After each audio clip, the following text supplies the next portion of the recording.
aadaa Oromoo keessatti ilmoon namaa kun uumama hundaaf bakka kenna, uumama hundaa dhageeffata, uumama hundaa sirnaan ilaalaa nagahaan jiraataa jechuudha. Misooma inni jennu, diinagdee inni jennu kun kana keessaa baha, kana keessaa dhalataa jechuudha. Yoo uumamni hundi nagaa qabaatan kana gochuu beektaa seera raammoo raaratti jedhee raammoo ijaan mul'atuuf ijaan hin mul'anneefi seera tume, seera mukaa mokonnoo jedhee seera bosonaa fi bineensa bosona keessa jiraatu kan lafa keessa jiraatu dabalate, seera dheedaareeraa jedhee yookiin seera maddaa margaa jedhe seera bishaanii fi waan bishaan keessa jiraatu kana hunda uumamaaf bakka waan kennuuf yoo kun hundi eegame misoomni jiraa jechuudha. Yoo kun hundi eegame diinagdeen jiraa jechuudha. Ilaalchi Oromoon diinagdeef qabu isa kana nama sadarkaadhaan qooduun hin jiru gadaa keessa, nama gartuudhaan ka adda qoodu kun gadaa Oromoo keessa hin jiru beektaa. Warra olaanaa, warra jiddugaleessa, warra gadaanaa gabaabaa dheeraan yookiin warra akkasii gosa gadaantuu gosa olaantuu jechuun hin jiru. Namooma irratti ijaarame gadaan kun. Namaa miti bineensa kaaniifuu jenne miti namooma irratti ijaarame waan ta'eef gadaa keessa wanni akkasii hin jiru jechuudha. Sirni burjaazii sirni akkasii kun gadaa Oromoo keessa aadaa Oromoo keessa hin jiru. Nama kamiiyyuu ta'e gosa kamiiyyuu ta'e biyya kamiiyyuu dhufe aadaaf duudhaa Oromoo kana barbaada jennaan lakkii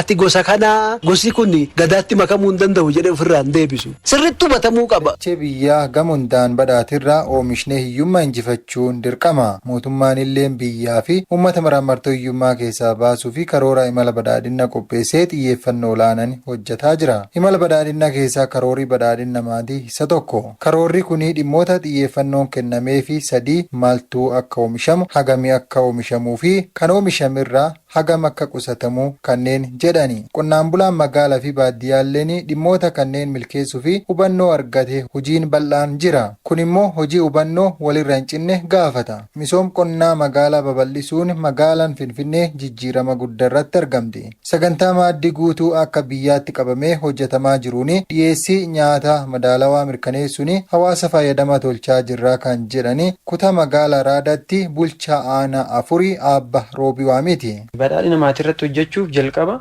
yaada qalbii namaa jijjiiruun barbaachisaadha waan ta'eef tarsiimoo mootummaan qabatee deemu kana hubachiisuudhaaf hojii bal'aan hojjetame jechuudha. Yaada jijjiiruu fi bulchiinsi magaalaa maal qabatee deema, akkamitti deemna, maatiin immoo akkamitti badhaadhina argata kan jedhu kuni hubannoon bal'inaan uumame. Hubannoo taane immoo maaddii guutuu nama tarsiimoo guddaadha jechuudha akka aanaa keenyatittis. Isa kanarratti hojiiwwan gurguddaa lamatu hojjetama. Maaddii guutuu keessatti horsiisni lukkuu sadarkaa maatiitti sadarkaa hojii dhabiyyeellee irratti gurmeessanii hojjechuutitti ni hojjetama. Qonni magaalaas akkuma kana. Amma magaalli keenya giddugaleessaa lafni bal'aan irra yoo jiraachuu baate lafuma jiru irratti bakkuma jirutti qonna magaalaa kun bal'inaan ni hojjetama jechuudha.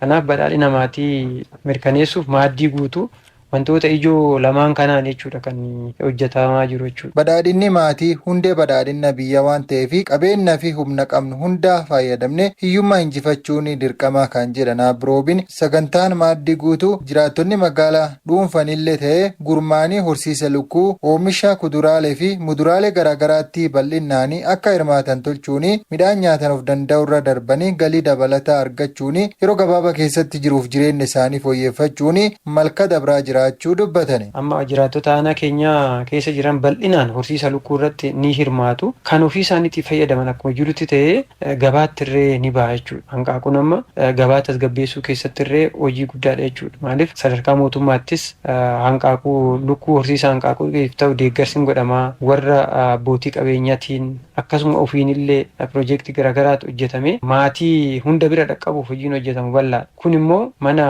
maatii dhuunfaa tokkotti yeroo hojjetamu fayyadama maatiitirraa hafee immoo gabaa sanbataa dilbataatti ba'eetoo haalli ittiin gurguramu ni jira jechuudha. Kun isa tokko. Karaa biraatiin kuduraa fi muduraa bakkuma xiqqaa qaban irratti oomishanii itti fayyadamuun bal'inaan kan mul'atudha jechuudha. Kanaaf inni kun jijjiirama guddaadha. Hojii fudhatama argates namni isa kanatti kaka'umsa guddaa qaba jechuudha. Gama riifoormii diinagdee gooroo tumsuun immoo hojiin alseerummaa akka hin hojjetamnee fi araara tokko malee hojjetamaa jiraachuu dubbatu.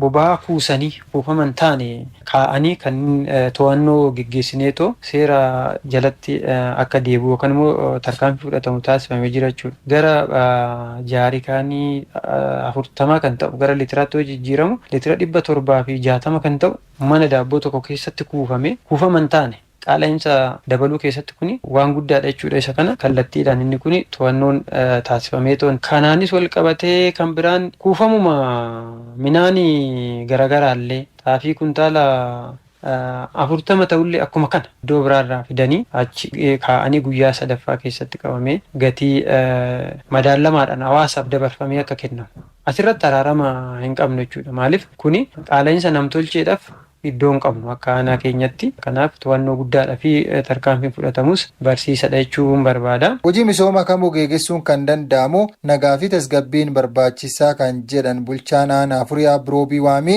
kana gurmaa'insa hawaasa hin cimne irratti hojjechaa jirraa jedhan. Humna jijjiirama hojii kana qabate ceesisuu danda'u dargaggoota fi caarraan hojii uumamee jiraachuu kan himan Abroobiin hojii sadarkaa magaalaa fooyyessuun hojjetame misooma koriidaraa fi piroojeektii qarqara lageenii dabalatee aadaa hojii jijjiiramaa jiraachuu dubbatani.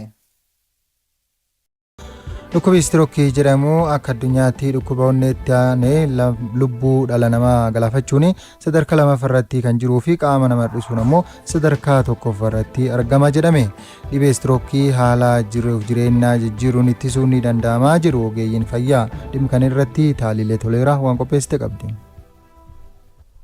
Dhaabbanni fayyaa addunyaa dhibeen tasaa mallattoo malee nama galaafachuu danda'u istirookiin dhibeewwan lubbuu namaa dabarsuun sadarkaa jalqabaarra jiran keessaa lammaffaarratti argama jedha. Dhaabbatichi guutuu addunyaatti waggaa waggaan namoonni miliyoona 15 ta'an istirookiin akka qabaman miliyoona 5 kan ta'an ammoo sababa kanaan walqabatee lubbuu akka dhabanii fi namoonni miliyoona 5 ta'an ammoo sababa dhibee kanaan miidhama qaamaa dhaabbataa ta'eef saaxilamu jedha. Kana jechuun garuu istirookiin dhibee wal'aansa hin qabnee fi irraa fayyuun hin danda'amnedha jechuu miti. Qaama namaa keessaa dhibbeentaa 2 qofa kan ta'u sammuun namaa dhiyeessi dhiiga qaama namaa keessaa dhibbeentaa 15 hanga 20 fudhata. Yaa'a dhiiga kanaanis sammuun namaa oksijiinii fi wantoota barbaachisoo biroo argata. Dhiigni sammuu keessa naanna'uu gaafa dhaabu ammoo hojiin sammuus akkasuma dhaabbata. Sababa adda addaan dhiigni gara sammuu yaa'u yeroo dhaabu dhibeen istirookii kun mudata. Dhiphachuu hidda dhiigaa guutummaatti cufamuu sammuu keessatti dhiigni dhangala'uun fa'aa yaa'a dhiiga sammuu keessa godhamu danquu fi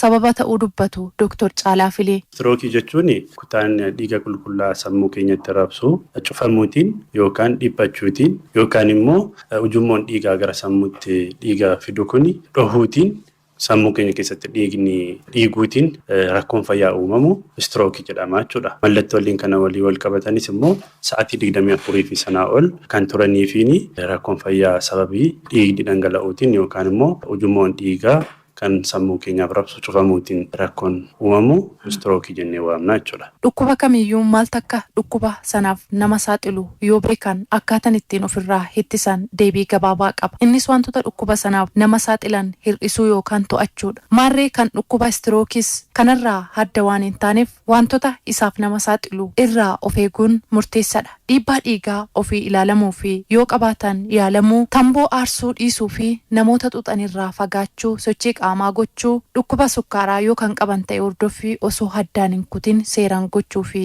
sukkaara san to'achuu, alkoolii yoo danda'an dhiisuu yoo kan dhugan ta'e ammoo xiqqeessanii dhuguu fa'iin dhukkuba istirookii ofirraa ittisuun ni danda'ama jedha Dr. Caalaa Fileen. Istirookiin sababoota adda addaatiin nu mudachuu danda'a. Innis kan nuyi fooyyessuu dandeenyu, modifeebil gochuu kan dandeenyuu fi kan nuyi fooyyessuu hin dandeenyedha. Kan nuyi fooyyessuu dandeenyu kanneen akka dhiibbaa dhiigaa, dhibee sukkaaraa, akkasumas kolesterooliin qaama dhiiga keenya keessa jiru baay'achuu, ulfaatina qaamaa baay'ee qabaachuu, sigaaraa xuuxuu, alkoolii humnaan olii fudhachuu waliin wal qabatan wanneen kunniin fayyaa keenya irratti istirookiin akka uumamuuf sababa ta'uu danda'u. Kanneen biroon immoo kan nuyi fooyyessuu yookaan immoo irratti homaayyuu godhuu hin dandeenye sababii umuriitiin kan dhufu. Umuriin keenya dabalaa gaafa deemu carraan istirookiitiin hubamuu keenya dabalaa deemaa jechuudha. Akkasumas faamilii istirii yookaan maatii keenya keessaati namoonni istirookii kanaatiin mudate yoo jiraate nuyillee carraan istirookiif saaxilamuu keenya akkasuma wal fakkaataa jechuudha.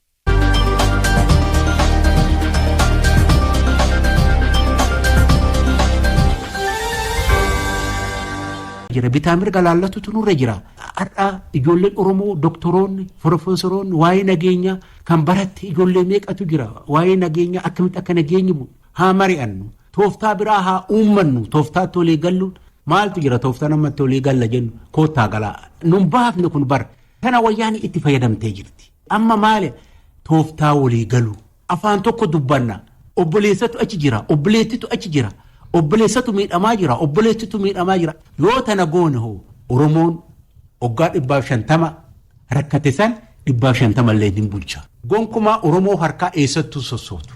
Yoo walii galuu baanne hoo karaa sareen tolchite waraabessi seena walii galtee dhabuun keenya kun bada Oromoo walii haa galu yaboo waaqa laala yaboo lafa laala Oromoo walii haa galu tana lallaba. Galti nagaa galgalti nagaa galti nagaa galgalti nagaa warri nagaa warri nagaa nageenyi haa ititu nageenyi haa bu'u nageenyi haa ititu nageenyi haa bu'u nageenyi jireenya dhala namaati nageenyi jireenya dhala namaati nageenya gatii kaffallee hin dandeenyu nagaa tilmaamne hin dandeenyu irratti hojjetuun ala Oromoo nagaa buufnu Oromoo nagaa buufnu Oromoo nagaa haa buufnu nageenyi waan guddaadha nageenyi jireenya dhala namaati nageenyi jireenya dhala namaati Oromoo nagaa haa buufnu Oromoo har'a nu abbaa biyyaati nagaa haa lallabnu fuula fi qalbii keenya gara nagaa haa deeffannu fuula fi qalbii keenya gara nagaa yaada keenya gara nagaa haa deeffannu nagaa.